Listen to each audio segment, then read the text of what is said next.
Hey there and welcome back to Cliffside for another casted game. On the east side we have a friend of the channel, Brothershoe, in the teal as the Abbasid dynasty, and on the west side we have Ongya in the pink, also as the Abbasid, so an Abbasid mirror going on. And this is another episode in the adventures of Brothershoe trying to hit diamond with random. So if this is the first video that you've seen, he is doing a challenge this season of random civilizations, no map bans, and trying to get to diamond on this particular profile. So he's been hammering the ladder, really grinding it, and I've been really interested to watch his journey along the way. And I think a mirror is always going to be a really great test of skill because both players have exactly the same tools in their box and they can do all different kinds of things with them to try and take advantage and exploit the weaknesses of the civilizations. So looking at the scouting path here, Brothershoe is doing a really good job of being very aggressive. Definitely would have started getting pretty close to the market in case Ongia has gone that way. You don't want to lose all of those sheep that tend to spawn around the market on this map. But he's going to be going down this side, so as long as he's not caught out, then he should be able to get a good haul. If we switch over to Ongia's side, so here we go, this is the problem. Because he's cut across and got those sheep there, actually Shoes is not going to get any down this side. Personally, I wouldn't go across this way. I would actually go diagonally from here straight across and down. So still covering the same area, but you want to basically go straight over to where that market is here and get them there. So if we go to the other side, you'll be able to see here we've got 3 sheep out of the front here, there's 1 more over here, and there's probably a couple more here. So actually all of these are still to be contested as of yet. So if we take a little look at Shoes, he's realised what's happened and he's heading over, but now he's following the scout. Oh no. So Ongia's getting a massive haul of sheep, and although he doesn't need it because he's on the berries at the moment, I think this potentially could spell disaster later depending on how that food's being used. So is he going to get that one? There we go, he's going to be able to cut off a couple here, but yeah, this is not looking particularly good when it's 10 sheep against 1. I think this is not the best start for our random friend. We can see military wing coming in for Shoes now, so I think at the moment the classic, and also military wing coming in for Ongia. And this is really interesting that actually it's going to be really important that Shoes was able to get in there earlier because the Abbasid can't speed up their age up, so it's a fixed time. So unlike other civilizations, if you mess about in Dark Age you can just chuck more villagers on it and get up more quickly. You can't actually do that as Abbasid or as Ayabids, so that can sometimes cause problems. The benefit, on the other hand, is you're not using villagers to age up, so all of your villagers are gathering resources, but that doesn't work as a bonus when you're playing against the Abbasid as well. So if we take a look at what they're doing, we can see Shoes is getting some wood. Also Ongia is also getting wood, a little bit heavier on the wood side there. So we're going to have to see how both players are playing it. And here we go. We can see the stone here. I don't like this long distance mining. No, no, no, thank you. I would rather, and I think you definitely should, spend the extra 50 wood and just get a mining camp here, because this walking distance, that is no bueno. Not a fan of this, I have to say. So unless they are literally in the middle and you can put this across the 2, I would always get 2 even if they are right next to each other like that. So that's my preference. And also because Abbasid gets a bonus from having more buildings, it's actually not a waste of resources because eventually they'll get to their golden tier. So we can see that Ongia is going for the classic military poke or defend into the second TC, and we can see that Shoes isn't on stone, so it looks like he's not going to be going for that, and he's going to be going for a little bit of aggression or potentially a fast castle. We'll have to see how he goes with this. So there we go. So where are these military units? Where have they popped out? They've gone straight at the back and they're trying to get the scout, and if we check over on Ongia's side, his units are just sitting there waiting to be called into action. There we go. So it's going to be really interesting how both players choose to use these, because if they're not careful, those 2 spears are going to quickly be melted by the other person's archers. So it's all going to be about where you position them and the micro that's involved. but we can see some ecotechs coming in. Do we see fresh foodstuffs for shoes? Oh, we don't. Definitely wouldn't be getting that mining tech before getting fresh foodstuffs. I think Ongia has the best idea here, getting that to reduce the villager costs and get more of them out.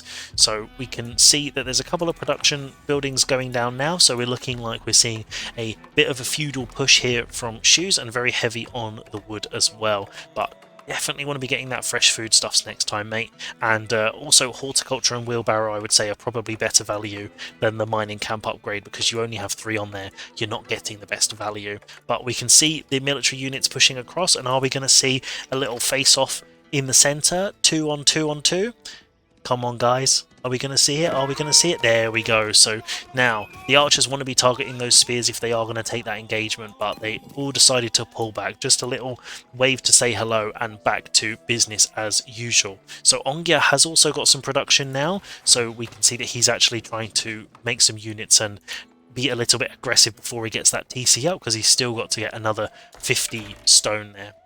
So we can see the phalanx upgrade that gives those spears extra attack range, so that just makes them that little bit extra effective, and we can see an archer sitting here and chilling. But this is really nice work here from Shoes. We can see he's going around to try and figure out where that TC is going to go, because that's a pretty juicy spot there on the deer at the front.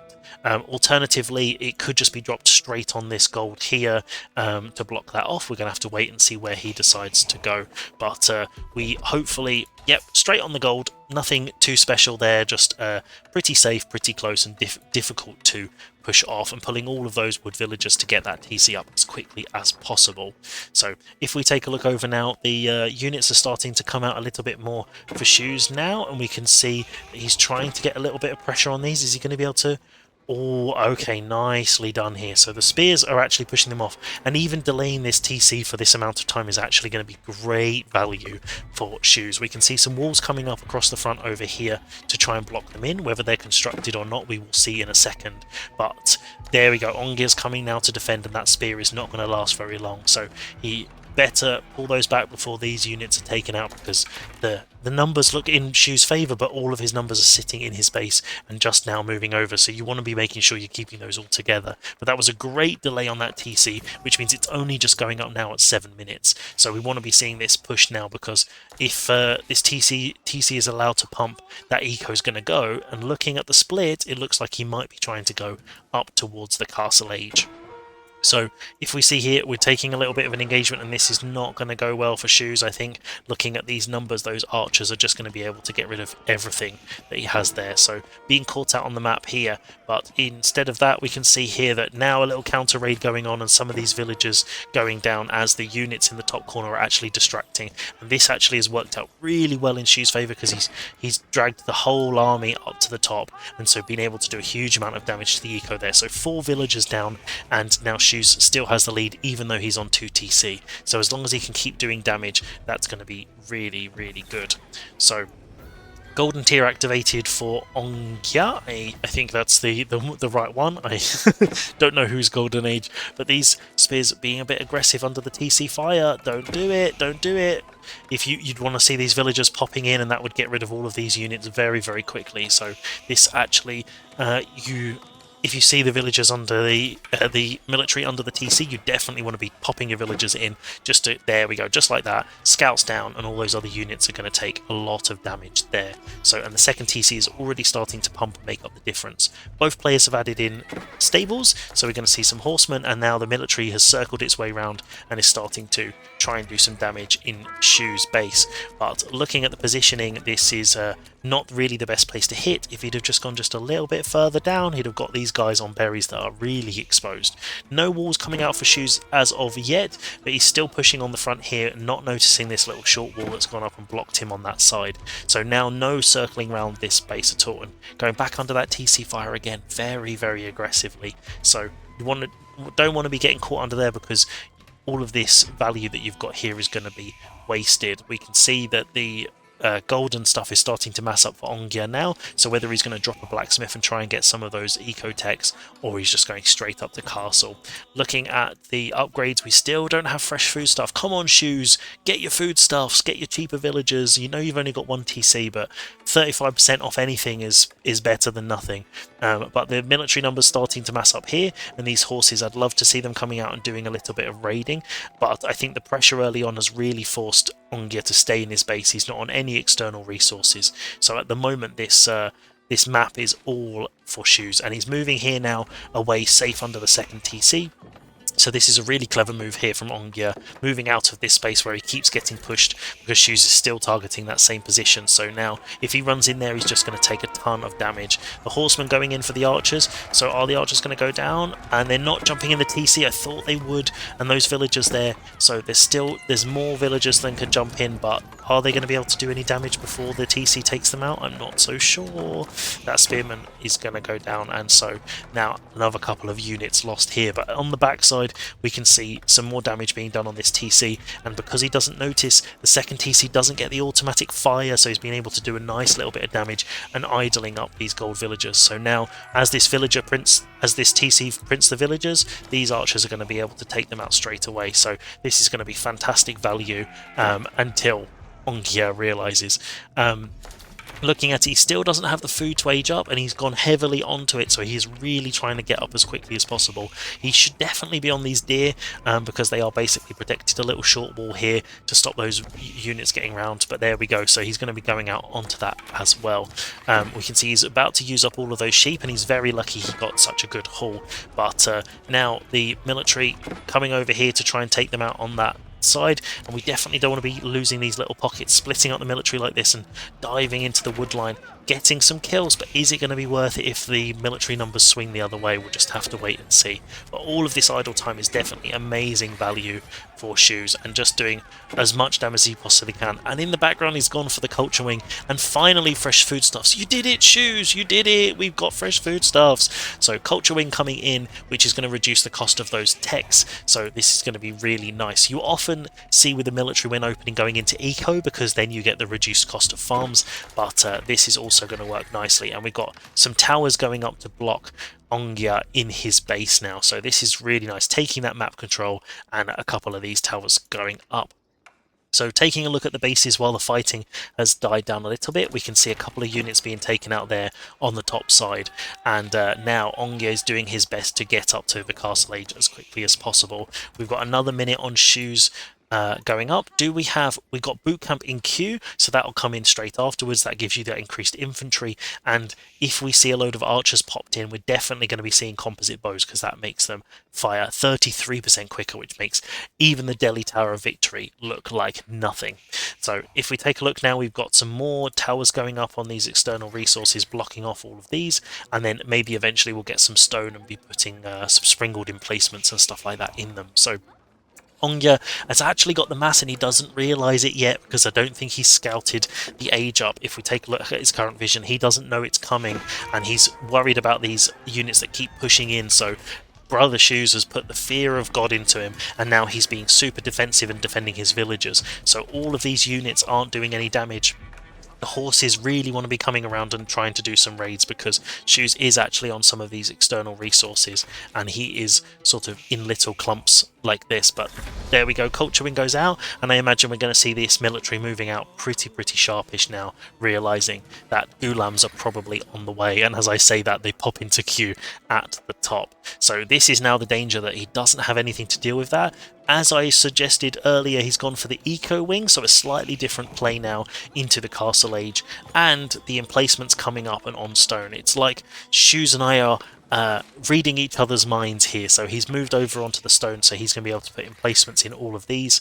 So he's gone for this one, which is a really nice position, so that's going to allow him to take some good fights here, the opposite of the bad ones he's been taking under the TC. We'll also be able to see, so just normal arrow slits going in here, and then some more towers being put all around the resources on his base. So this is also going to work as a warning, and this is really nice that you actually get a ping notification when your tower shoots something, so that's going to let him know if things are moving around. So now he really wants to be massing up as quickly as he can, to do that, because looking at the eco here from Ongia, as soon as he hits Castle Age, he's going to be able to produce a lot of units. So he needs a lot more production. I can't see any other production here. If we take a look, he's got 2 archery ranges and a stables, so he wants to be getting a lot of wood here to get some more production so he can start pumping as soon as he hits the Castle Age. But as we can see, there's another tower just about to finish over on this backside, and the other one's getting upgraded. We can see the archer upgrade also coming in for Shoes now, so those Castle Age archers are going to be in. Only 7 at the moment, and we're focusing on a little bit of a split. We've got a Lancer coming in as well, and we've got an Imam trying to get some of those relics. But this, look at this timing. As we're watching it, they're going in to get the gold, and are they watching? Are they paying attention? I think they might get it. Are they going to get the villager? Is it going to happen? Oh no, is Shoes noticing? And the villager's down on 60 health left on that tower, so now that tower is not going to be able to do it. But the knight comes in at the last second, and is he going to get the damage? He is. Oh, this is genius. But I can see there's a bigger fight going on here, diving into the base and really taking out those horsemen and those units here. So we can see there's a Gulan there, and look at the tanking he's doing on those archers. This is really not a good position. Focusing on the villagers, getting that eco down, where this 2TC is really not paying off Ongia at this point, with the 33 villagers that have been taken out, which is going to be increasing as the Lancer carries on doing damage out on the top. And this is where Ongia calls it. So some great work raiding and keeping that pressure on the base, and we're going to come back in a second to see how the final state of play was. And here we are just before GG was called, with the Gulam tanking up all the damage of those archers. And we're going to be very quick just before it's called so we don't run out of time, and we can take a little look at the 2 players' bases. So taking a look at the eco numbers at the top, we can see that Shoes is actually ahead even though he was on 1 TC, because he did a fantastic job of getting the damage down. So we can see 30 villagers down from his side there and only lost 1 himself. So this actually worked really well, and this is something really good that you can do against someone who goes 2 TC, is making sure they're not getting value from it and they're losing all of those units, because the cost of the units and also the cost of the TC. So if we head over to Shoes base, because we spent a lot of time in Ongia's this time, we can see that he did a nice little job of going out to some of these external resources. No walls or defensive structures, so if there were some counter raids going on, he'd have been in real trouble.